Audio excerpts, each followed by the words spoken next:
Welcome to the Bigger Idea TV. We're here this morning with Rachael Cloughton, Chief Editor of Line Magazine. Hi Rachel, how are you today? Good, thank you. That's good. So for our audience this morning, we just thought we'd find out a little bit about what Line Magazine is, what sort of content you cover, and then take it from there. So if you just wanted to give us a brief description. Yeah, I mean the nature of Line sort of changed since we started it. It initially started as a platform for students at Edinburgh College of Art to showcase their work and to speak to people about it through interviews and to have it written about in essays. And then it turned into a review base as well, where we wrote about shows going on in the Edinburgh Art Festival. And then it's sort of grown into a more specialist arts publication that focuses on things going on across the UK and abroad, and still has that sort of structure of interviews and features and essays, but it covers artists from much wider than Edinburgh and sort of a lot more of an ideas-based thing as well. And so Line Magazine is stocked now in a few places around the world, isn't it? Yeah, So we were really... about that. We started off in Edinburgh and then sort of expanded around Scotland and then took it across the UK, and then we were lucky to have friends who were students on exchange studying in Canada and in America, and also Tom, our designer, was based in Berlin, so he distributed it there, and I think we've even got copies in somewhere like New Zealand as well. So you started Line Magazine yourself? I started it with Tom, who's the designer. He was doing it for his graduation, so he wanted to make a magazine and he asked me to take charge of the content, and so from there we've sort of worked together and sort of seen it change as he's moved away and as I've changed years and sort of specialised in different things. Okay. So as Chief Editor of Line, could you tell us a bit about what your role entails, like from day to day or week to week or issue to issue even, might be a better way to sort of approach it? Well, first and foremost it's about the content and what goes in, and we have a sort of changing co-editorial board, so someone will come forward with an idea, and the first person that did that was Rachael King with sound, and we worked together on like sort of constructing the content, and then I also do things like finding support financially, finding places that it can get stocked, and sort of overseeing all that side of things. So it's a very broad range. Yeah, it is a very broad. Yeah. And it must be quite difficult, I'd imagine, to get financial backing each time. Yeah, I think definitely in print journalism as well, because people are aware that it's becoming sort of, the nature of it's changing due to the web, and we don't have adverts in Line either, which means any sponsorship we get is kind of almost done in a quite, I don't know, sort of generous way. We have an events programme as well, and that's probably about half of our sponsorship, half our funding comes from that. So what are would you say, the most important parts of your job as editor? I think constantly trying to find new ways to change and improve the magazine and get it to expand and be accessible to more people. That was why we started it, to sort of give people a platform to be creative, and as it grows I want more people to be part of that, so that's the main thing. And would you say that's one of like maybe a key bit of advice that you would give to someone else, that to constantly improve on something that is working in a sense, is that co-collaboration, or what's your sort of key into moving something that's already of value forward and to continue to improve it?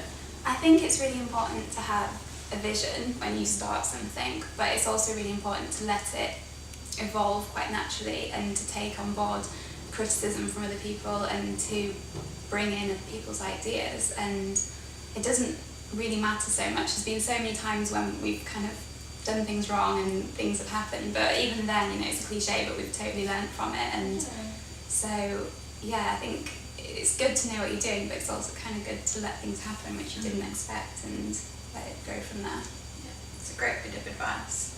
What tips would you give to someone either wanting to get into writing or interested in pitching an idea to a publication like Line? How would one go about that? I think you just have to be really committed to writing, because a lot of the time before you can start a publication you have to write a lot of your own things, and it's not going to go necessarily to print or even be published. Maybe having your own blog or something like that to start out with, and then just persevere, because it's easy to be offended when you don't hear back from people, but a lot of the time it's just because they don't have time to read the email, they've just forgotten it was there. And I think you just got to keep trying, keep persevering, and just write as much as you can and see as much as you can. Are there any good tips that you could give our audience on sort of creative ways someone's got your attention with a story idea, or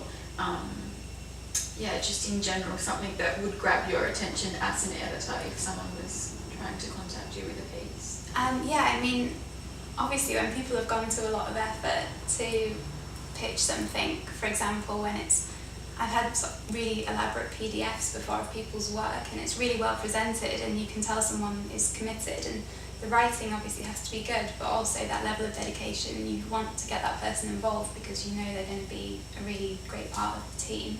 So a lot of people have come to our events and approached me there as well, and that's been good because you know they're interested in what we're doing, so that's also important, I think. Yeah.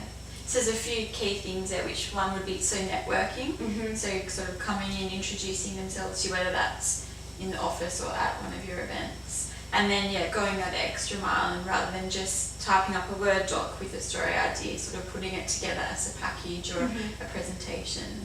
Yeah, I think that's maybe more relevant when artists come forward as well to sort of feature their work in the magazine. I think presentation is potentially more important then. But yeah, you're right, networking is important, and it's probably the most daunting part of being in the creative industries, but at the same time everyone wants to meet people and get to know people, so... Yeah, and it gets easier, doesn't it?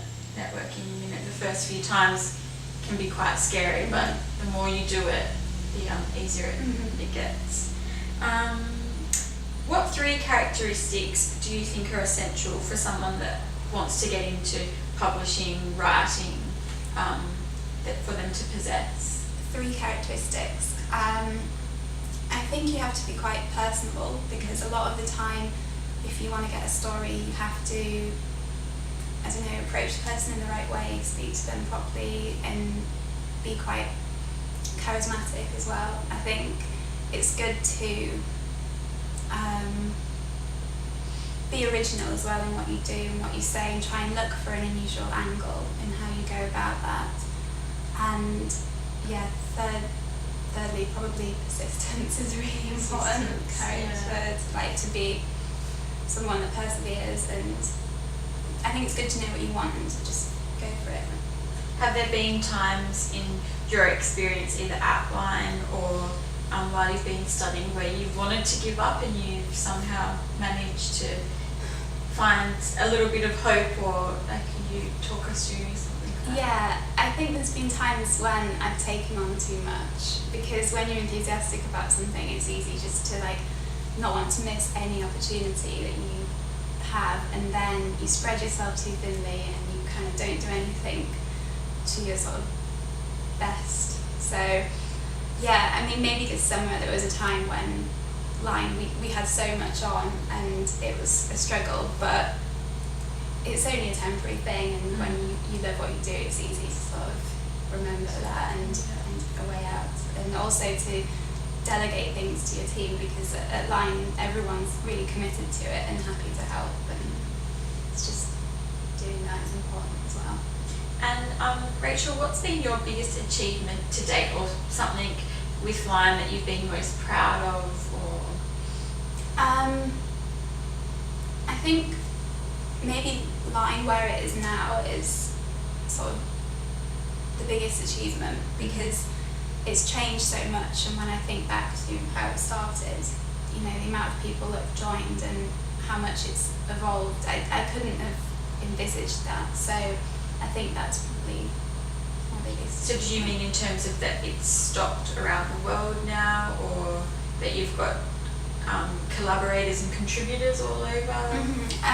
That, and the fact that I'm hoping to sort of increase the amount of pages and increase the content, and that's going to make it bigger and change it again. I'm really excited about being at this point and knowing it's going to progress and go forward.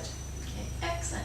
And just before we finish up today, our audience are always really interested in knowing what sort of blogs, other publications, websites, TV programs that creative people like to watch or that you find valuable to help you with your work. So if you just want to talk us through some of the ones you're interested in. Yeah, I always look for ideas on It's Nice That's a really good blog, and I think it's important to always check what's going on online on like news channels. I think Twitter is a really, really good resource, and even just when you see what's trending, it's kind of interesting to know what's going on in the creative industry, especially when you're following a lot of them.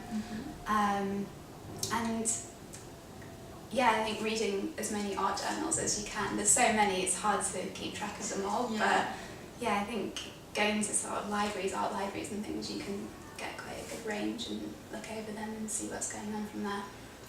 And lastly, before we finish up today, Rachel, we'd love to find out what your top bit of advice would be for the bigger idea community who have lots of excellent and very creative ideas, but sometimes it's a struggle to know how to take a creative idea and turn it into something of real value.